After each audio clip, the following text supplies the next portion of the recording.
और 12 वर्ष के महीने में जल में रहकर 12 वर्ष तक पार्वती माता जल में खड़ी रही थी, 12 वर्ष तक। तथा वैशाख मास में अग्नि में प्रवेश करके तप किया था। वैशाख मास कैसा होता है, उसमें अग्नि में खड़ी होकर के तप किया था पार्वती माँ ने। श्रावण के माह में बाहर खुले में, सावन मास अभी है, जैसे पिछाक बीत गया, सावन बीत गया, उसमें बाहर खड़ी होकर के तप किया था बारिश में। और उसमें भी क्या, अन्न जल सब त्याग दिया था, अन्न जल त्याग करके तप करती थी। तुम्हारे उस कष्ट को देखकर तुम्हारे पिता को बड़ी चिंता होगी।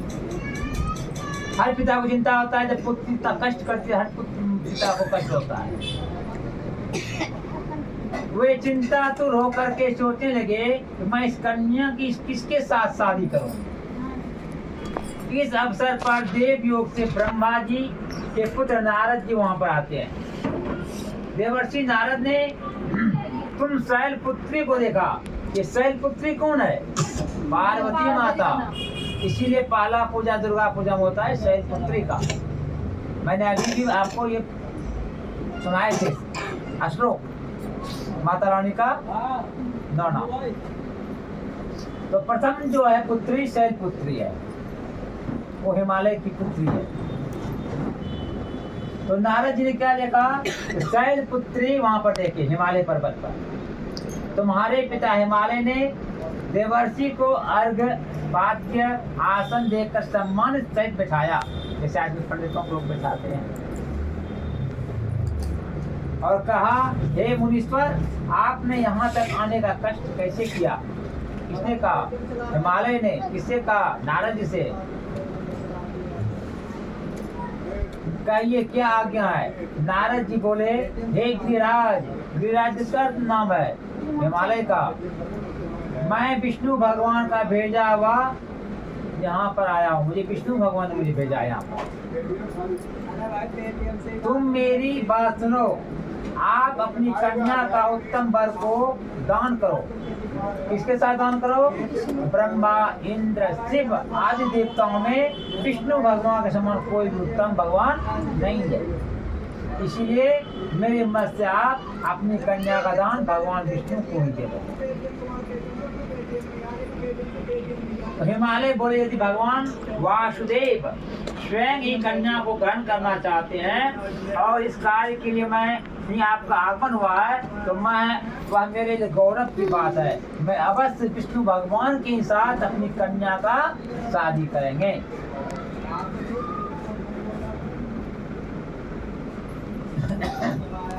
हिमालय का यह आश्वासन सुनते ही देवर्षि नारद जी आकाश में अंतर ध्यान हो जाते हैं और शंख, चक्र, गदा, पद्म एवं पीताम्बरीधारी भगवान विष्णु के पास नारद जी पहुंच जाते। नारद जी ने हाथ जोड़कर भगवान विष्णु से कहा, हे प्रभु, आपका विवाह कार्य निश्चित हो गया है। इधर हिमालय ने पार्वती जी से प्रसन्नता पूर्वक कहा, हे पुत्री, मैंने तुमको गरुड़ ध्वज किसका नाम है? विष्णु भगवान का। गरुड़ ध्वज भगवान विष्णु को अर्पण कर दिया है। पिता के इस वचन को सुनकर पार्वती माता जी ने अपने सहेली के घर चली गई। जैसे ही पिता ने कहा ना तुम्हारी शादी विष्णु भगवान के साथ होगा, तो पार्वती माता कहाँ चले गए? अपने सखी के यहाँ, सहेलियों के साथ। और सहेली के घर पे जाके पृथ्वी पर गिर जाती है, धरती पर गिर गई और अत्यंत दुखी होकर के विलाप करने लगी। उनको विलाप करते हुए देखकर सखी बोली, हे देवी, तुम किस कारण से दुखी हो? मुझे बताओ, मैं अवश्य तुम्हारी इच्छा पूर्ण करूंगी। पार्वती बोली, हे सखी, सुनो, मेरे जो मन की अभिलाषा है वो है कि मैं श्री महादेव जी को वरण कर लिया हूँ। अगर कोई लड़की ने अपने पति का वरण कर लेता है तो उसका विरुद्ध अगर गार्डन होता है तो लड़की को कष्ट होता है, लेकिन ये गलत चीज है। बिना माता पिता की आज्ञा से ब्रह्म विवाह नहीं हो सकता है। तब वह क्या हो जाता है? एक तरह का दूसरा। उसके बाद उसका कहानी छोड़िए। तो यहाँ पर कहाँ चल रहा है दूसरा। तो पार्वती माता अपने सखी से कहते हैं कि मेरे पिताजी ने मेरी शादी शंकर भगवान से, विष्णु भगवान से कर रहे हैं, इसीलिए मैं ये शादी नहीं करेंगे। हम शंकर भगवान को वर के रूप में वर्ण कर लिए हैं। मेरे इस कार्य को पिताजी ने बिगाड़ना चाहते हैं, इसलिए मैं निस्संदेह इस शरीर का त्याग करूंगी। पार्वती के इस वचनों को सुनकर सखी ने कहा, हे देवी, जिस वन को तुम्हारे पिताजी ने न देखा हो तुम वहीं चले जाओ। तब हे देवी पार्वती, तुम अपनी सखी का यह वचन सुनकर ऐसे ही वन में चली गई। पिता हिमालय ने तुमको घर पर न पाकर सोचा मेरी पुत्री को कोई देव, दानव अथवा किन्नर हरण करके ले गया है। मैंने नारद जी को वचन दिया था कि मैं अपनी पुत्री का शादी गरुड़ ध्वज श्री विष्णु भगवान के साथ करूंगा। हाँ, अब यह कैसे पूरा होगा, ऐसा सोचकर वह बहुत चिंतातुर होने लगे। गिरिराज हिमालय वह मूर्छित होकर गिर गए। तब सब लोग हाहाकार करते हुए दौड़े और मूर्छा दूर होने पर गिरिराज से बोले, हे गिरिराज, आप अपनी मूर्छा होने का कारण बताइए। हिमालय जी कहते हैं कि मेरे दुख का कारण यह है कि मेरी रत्न रूपी कन्या को कोई हरण करके ले गया, या कोई सर्प उसको डस लिया, या कोई सिंह या व्याघ्र ने उसको मार डाला है। वह न जाने कहाँ पर चली गई, या कोई से राक्षस मार डाला है। इस प्रकार कहकर गिरिराज दुखित होकर ऐसे कांपने लगे जैसे कि तीव्र वायु के चलने पर कोई वृक्ष कांपते रहते हैं। तत्पश्चात हे पार्वती माता, तुम्हें गिरिराज साथियों सहित घने जंगलों में ढूंढने निकले सिंह, व्याघ्र आदि हिंसक जंतुओं के कारण वन जो था वहाँ भयानक दिखाई पड़ रहा था। तुम भी सखी के साथ भयानक जंगल में घूमती हुई वन के एक नदी के तट पर एक गुफा में पहुंच गई। उस गुफा में तुम अपने सखी के साथ प्रवेश कर गई, जहां तुम अन्न जल का त्याग करके बालू का लिंग बनाकर मेरी आराधना करती रही। नदी के किनारे पार्वती माता ने बालू का लिंग बना करके महादेव महादेव जी का पूजन करने लगे। उसी समय वहाँ उस समय भाद्रपद यानी भाद्रमास की हस्त नक्षत्र युक्त तृतीया के दिन तुमने मेरा विधि विधान से पूजन किया तथा रात्रि को गीत गायन करते हुए जागरण किया। तुम्हारे इस महाव्रत के प्रभाव से मेरा आसन जो है डोलने लगा। मैं इसी स्थान पर आ गया जहाँ तुम और तुम्हारी सखी दोनों थी। मैंने आकर तुमसे कहा, हे वाराणने का पूरा क्या होता है? हृदय में वास करने वाली। अपने पत्नी, सभी का पत्नी हृदय बात करती है। तो शंकर भगवान ने कहते हैं, तुम तो मेरे हृदय में वास करने वाली हो, वाराणने का पूरा थी।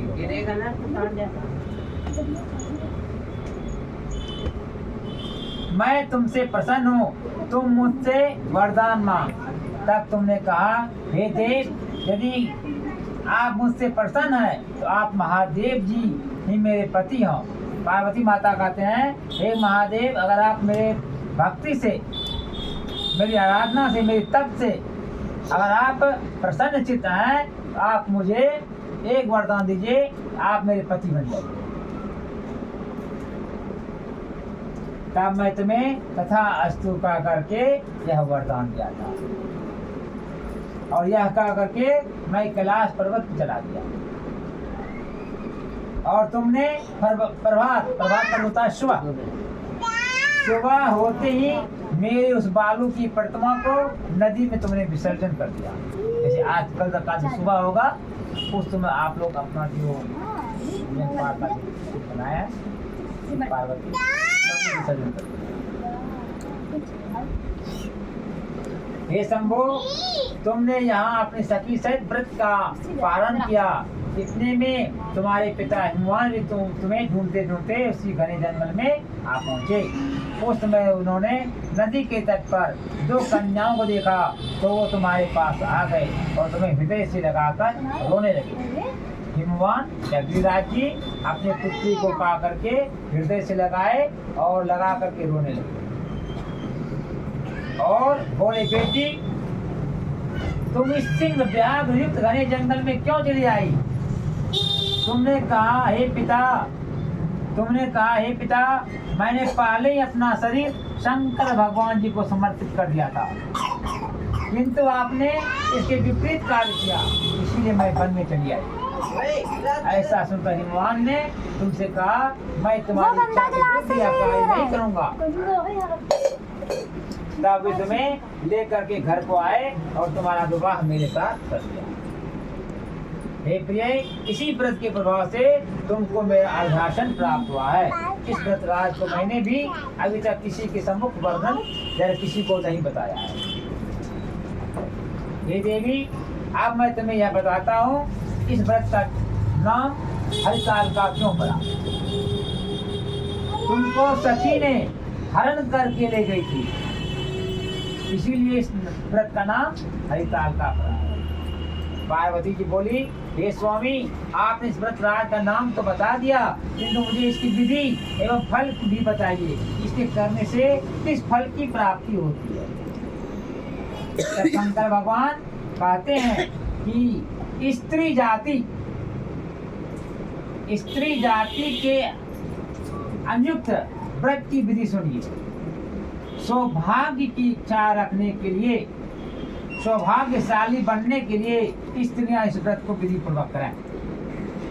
केले के खंभे का मंडप बनावे, उसे बंधन बार से सुशोभित करें, उसमें विभिन्न रंगों से उत्तम रेशमी वस्त्र की चांदनी ऊपर तान दें, चंदन आदि सुगंधित द्रव्यों को लेपन करके स्त्रियां एकत्रित होकर के पूजा करना चाहिए। ये नहीं कि एक घर यहाँ एक घर एक घर वहाँ करवा, ये पूजा एकत्रित होकर करना चाहिए, चाहे 10 हो 50 हो 100 एक साथ बैठ के पूजा करना चाहिए।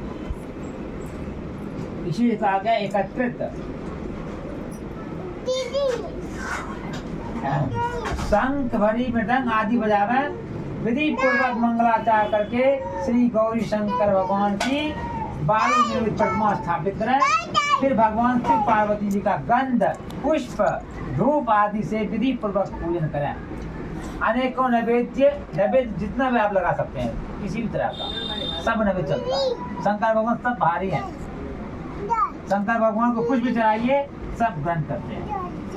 और रात्रि में जागरण न सोएंगे नहीं, इन्हें कभी आप व्रत किए, कथा सुने और कुछ संध्या बेला हो गया 8 9 10 बज गया, सो गए। आज तो समाज जैसा कि आप जागरण करते रहिए, कुछ पाठ धार्मिक पुस्तक पढ़ते रहिए, जो भी धार्मिक पुस्तक को आपके घर में वो पढ़ते रहिए। नहीं तो आज तक तो अभी थप्पड़ पड़ेगा तेरा, रोज का फोटो भी देखूंगी मैं। उसमें भी आपको भक्ति सुनते रहिए, लेकिन सोना नहीं।